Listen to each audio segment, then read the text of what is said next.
Hello friend, welcome to CAD Adda. इस lecture में हम लोग बात करने वाले हैं बेसिकली रिवॉल्व कमांड के बारे में। सबसे पहले अगर मैं बात करूं कि रिवॉल्व कमांड कहाँ यूज़ करते हैं या कैसे यूज़ करते हैं, तो रिवॉल्व कमांड का हम लोग यूज़ करते हैं जब कभी भी कोई भी एक्सिस सिमेट्री ऑब्जेक्ट हो, मतलब कि एक एक्सिस के अबाउट एक जैसा क्रॉस सेक्शन हो चारों तरफ, तो वैसे केसेज में हम लोग यूज़ करते हैं रिवॉल्व कमांड का। ठीक है ना। तो जो मैंने आपको याद हो कि मैंने बताया था कि किसी भी चीज़ को बनाने के 3 मेथड्स होते हैं, किसी भी मॉडल को मॉडलिंग करने के 3 अप्रोच होते हैं। तो जो सेकंड नंबर का अप्रोच मैंने बताया था आपको, पॉटर्स व्हील अप्रोच, वो यहाँ पे यूज़ होता है आपका। जैसे आप एग्जांपल यहाँ पे देख भी पा रहे हो, जैसे ये देखो एक ऑब्जेक्ट बनाया हुआ है और इस एक्सिस के अबाउट ब्लू जो एक्सिस बना हुआ है, इसके अबाउट अगर मैं रिवॉल्यूशन करूँ तो वो कैसा शेप बनेगा। तो ऐसे केसेज में आप क्या करोगे, इसको यूज़ करोगे। जैसे एक एग्जाम्पल के तौर पर मैं बात करता हूँ, तो जैसे आप देखो ये पुली है, ऐसा कुछ मुझे बनाना है। तो ये चीज़ बनाने के लिए मुझे क्या करना पड़ेगा, रिवॉल्व कमांड का यूज़ करना पड़ेगा। तो जो भी मेरा ये क्रॉस सेक्शन है ना, वो क्रॉस सेक्शन मैं उसके हिसाब से बना दूंगा तो वैसा मेरा बन जाएगा। ठीक है ना। तो जितना भी बनाना है क्रॉस सेक्शन, जैसा बनाना है वो क्रॉस सेक्शन वहाँ मुझे बनाना पड़ेगा, तो उससे आपका ये चीज़ बन जाएगा। ठीक है ना। तो ऐसे केसेज में आप क्या करते हो, रिवॉल्व कमांड का यूज़ करते हो। चलिए मैं कुछ चीज़ों को बना करके दिखाता हूँ, या एक और एग्जाम्पल अगर मैं दिखाऊँ, ये तो स्वीप का एग्जाम्पल है, चलिए कोई बात नहीं, मैं दिखाता हूँ बना करके। ठीक है। तो जैसा कि हम लोग वहां पे देख रहे थे, तो मैं सबसे पहले क्या करता हूं, रिवॉल्व पे जाता हूं, और रिवॉल्व पे जाने के बाद मैंने क्या किया, एक प्लेन सिलेक्शन किया, ये फ्रंट प्लेन सिलेक्शन किया। जैसे मैंने प्लेन सिलेक्शन किया, देखिए सीधा हो गया। अब मैं क्या करूंगा, सबसे पहले यहां पे एक एक्सिस बनाऊंगा। तो सेंटर लाइन लिया मैंने, इनफाइनाइट बनाना चाहो इनफाइनाइट बना सकते हो, नॉर्मल बनाना चाहो नॉर्मल बना सकते हो। तो मान लिया मैंने कहा कि मैंने ये एक नॉर्मल सेंटर लाइन बनाया। अब क्रॉस सेक्शन बना रहा हूं मैं यहाँ पे। तो मैंने कहा कि एग्जाम्पल, अभी मैं पुली नहीं बना रहा हूँ, नॉर्मल एग्जाम्पल बता रहा हूँ। मैंने कहा कि मेरा जो ऑब्जेक्ट है कुछ इस तरह से, आपने कभी स्टेप्ड शाफ्ट देखा होगा, तो वो चीज़ ऐसा कुछ होता है आपका। जैसे मान लिया मैंने कहा कि ये चीज़ बनाया, और ये चीज़ बनाने के बाद में मैंने इसको ऐसे क्लोज कर दिया। ठीक है। जैसे मैंने ये क्रॉस सेक्शन बनाया, मैंने क्या किया, एक्सिस के एक साइड में बनाया। ठीक है। अब मैं क्या करूंगा, स्केच को कंप्लीट करूंगा। जैसे स्केच को कंप्लीट करूंगा तो आप देखो क्या हुआ कि ये एक्सिस के सिमेट्री, एक्सिस के चारों तरफ एक जैसा बनाना इसने स्टार्ट कर दिया। ठीक है ना।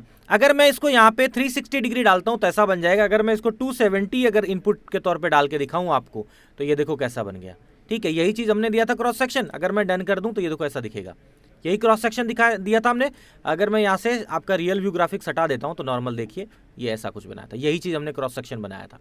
ठीक है, आपको अगर याद हो तो। ठीक है। इसमें मैं कुछ चेंजेस करता हूं। देखिए एडिट स्केच में गया, और एडिट स्केच में जाने के बाद में यहाँ पे मैं क्या करता हूँ, ये देखिए लाइन कमांड लिया और मैंने यहाँ से कुछ चेंजेस किए। देखिए मैं यहाँ से ऐसे आ रहा हूँ, और यहाँ से आने के बाद में मैंने क्या किया, यहाँ से ऐसे कंप्लीट कर दिया पूरा। और ये बीच का पोर्शन जो है मैं ट्रिम करने वाला हूँ, इसको मैं हॉरिजॉन्टल लगा देता हूँ अगर टेढ़ा है तो, और ट्रिम लेकर के मैं ये जो खाली कर देता हूँ, ये वाला पार्ट है ना। मैंने एक्सिस और उसके बीच में कुछ गैप दे दिए, देखिए। ठीक है, इसके बीच में कुछ गैप दे दिया। अब अगर मैं इसको स्केच को कंप्लीट करता हूं तो देखिए क्या हो गया, ये जितना गैप हमने वहां छोड़ा था, ये देखिए उसके हिसाब से उसने कट कर दिया। ठीक है। इसको मैं अगर 360 वापस कर देता हूं एंगल को यहाँ पे जा करके, तो ये पूरा बन जाएगा हमारा, है ना। 270 की जगह 360, और डन कर दिया। जैसे डन किया देखिए पूरा ये बन गया। अगर मैं सेक्शन दिखाऊं जो मैंने बनाया था ताकि आपको समझ में आए, तो यहाँ पे मैं गया सेक्शन, ठीक है, और डन कर दिया। आप अगर देख पाओ तो यही क्रॉस सेक्शन हमने बनाया था, अगर याद हो आपको तो। ठीक है ना। इसको हमने क्या किया, सिंपल सा स्पेस बार प्रेस करके मैं इसको व्यू को सीधा करके अगर दिखाऊं, आपको अगर याद हो तो मैंने ऐसा ही कुछ क्रॉस सेक्शन ये वाला चीज़ ही बनाया था, याद हो अगर आपको तो ऐसे करके आप क्या कर सकते हो, बना सकते हो। ठीक है ना। चलिए एक और एग्जांपल बना करके दिखाता हूं मैं आपको इसमें। जैसे कि मान लिया मैंने क्या किया, वापस से रिवॉल्व लिया, और जैसे पुली बनाया था वो ऐसा कुछ बना के दिखाता हूँ। तो मैंने सेंटर लाइन लिया, और सेंटर लाइन ले करके मैंने क्या किया, यहाँ पे ऐसे करके सेंटर लाइन ड्रॉ कर दिया। अब मैंने कहा कि मेरा जो ऑब्जेक्ट है यहाँ सेंटर लाइन की बजाय थोड़ा दूर से स्टार्ट है बनाना, यहाँ से ऐसे ऊपर है, देन यहाँ से ऐसा कुछ है, वापस से ऐसा कुछ बना हुआ है। पुली का जो आपको बना, ये प्रॉपरली बनाना पड़ेगा आपको, है ना। ये साइज़ आप ध्यान से ले लीजिएगा कि कितना बनाना है आपको। और मैंने यहाँ जा करके इसको क्लोज कर दिया। ठीक है। स्मार्ट डायमेंशन ले करके मैं इसकी डायमेंशनिंग कर देता हूँ। ये मैंने कहा मान लिया 20 mm है। ठीक है। ये मैंने कहा यहाँ से ये है 50 mm है। ठीक है। 50 ज़्यादा हो रहा है तो मैं इसको कर देता हूँ 30 mm। ठीक है।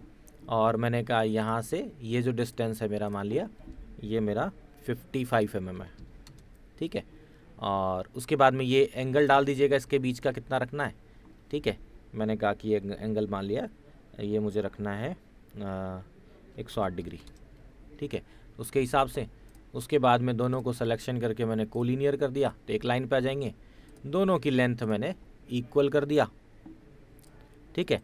और यहाँ पे कितना साइज़ रखना है उसके हिसाब से आप ये दे दीजिएगा, ठीक है। ये 108 डिग्री ज़्यादा दे रहा हूँ मैं, एक्चुअल में 108 डिग्री की वजह इसको 90 डिग्री कर देता हूँ, ठीक है ना। तो जो भी बेल्ट का जो डिज़ाइन होता है वो आपको करना पड़ेगा प्रॉपरली, ठीक है। जो भी साइज़ रखना है वो साइज़ दे करके देन स्केच को कर दीजिएगा कंप्लीट। और उसके बाद में लेंथ जितना रखना है, जैसे इन दोनों को इक्वल कर दिया था, देन यहाँ से यहाँ तक ये लेंथ कितना रखना है वो दे दीजिएगा। ये मैंने कहा मान लिया कि ये मुझे रखना है 50 mm, ओके। सारे साइजेस देने पड़ेंगे आपको एक्चुअली, ठीक है। साइज़ दे दीजिएगा, ये मैंने कहा मान लिया 10 mm का है, ठीक, क्लियर। तो ऐसे करके सारे डिफाइन करके देन स्केच को कंप्लीट कर दीजिएगा।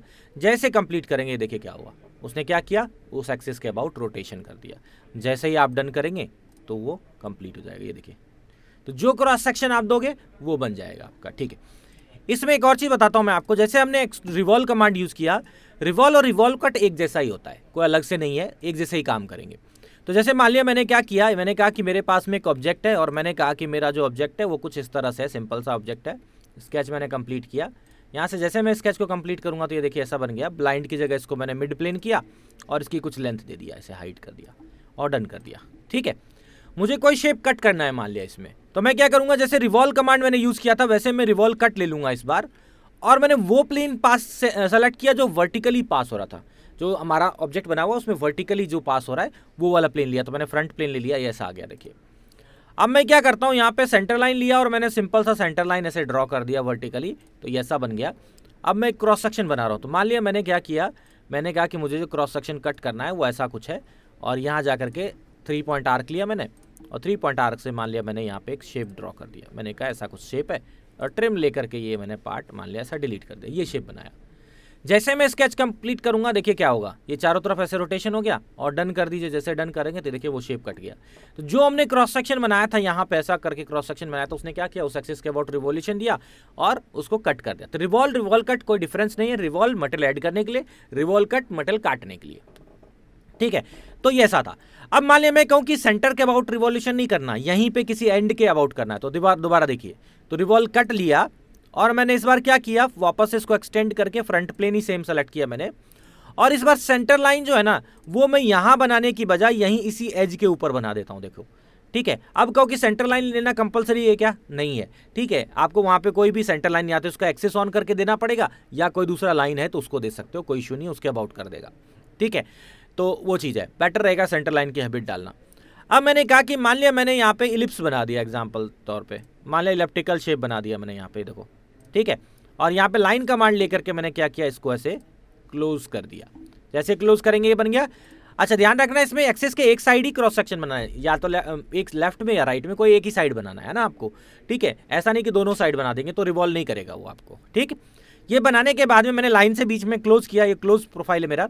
अब स्केच को मैं कंप्लीट कर रहा हूँ, जैसे स्केच को कंप्लीट करूंगा देखिए क्या किया, जहाँ एक्सिस है उसके अबाउट उसने रिवॉल्यूशन कर दिया। जैसे मैं डन करूंगा आप देख सकते हो कि वहीं पे उसने क्या किया, वहीं पे उसके अबाउट ही कट कर दिया। तो जहां सेंटर दोगे उसके अबाउट रिवॉल्यूशन, पहले मैंने सेंटर पूरे ऑब्जेक्ट के सेंटर में दिया था तो उसने पूरे ऑब्जेक्ट को काटा। और दूसरी बार मैंने क्या किया, जो सिलेंड्रिकल शेप है उसके एंड पे मैंने सेंटर लाइन दिया, तो वहीं पे रिवॉल्यूशन कर दिया। तो जहां पे आप बनाओगे उसके अकॉर्डिंग बना देगा। अब अगर मान लिया मुझे ऐसे पूरे प्रोफाइल पे मल्टीपल बनाना हो तो मैं इसको ऐसे सेलेक्ट करूंगा और यहां जाके मैं सर्कुलर पैटर्न लूंगा। सर्कुलर पैटर्न लेने के बाद में इसमें क्या होता है, कोई भी सर्कुलर सरफेस या एज दे दो, यहाँ से इक्वल स्पेसिंग ऑन कर दो। अब कितनी क्वांटिटी बनानी है, मैंने कहा मान लिया कि 10 क्वांटिटी बनाना है, देखो 10 क्वांटिटीज़ में बन जाएंगे और डन कर दो। जैसे आप डन करोगे तो 10 क्वांटिटीज़ बना करके दे देगा आपको। तो ऐसे करके आप क्या कर सकते हो, कहीं भी रिवॉल्व या रिवॉल्व कट यूज़ कर सकते हो। तो ये बहुत अच्छा तरीका है रिवॉल्व या रिवॉल्व कट यूज़ करने का, अच्छे से करके देखिएगा। 1-2 एग्जाम्पल और मैं लूँगा रिवॉल्व का, तो उसमें बताऊँगा और भी चीज़ें, ठीक है। धन्यवाद।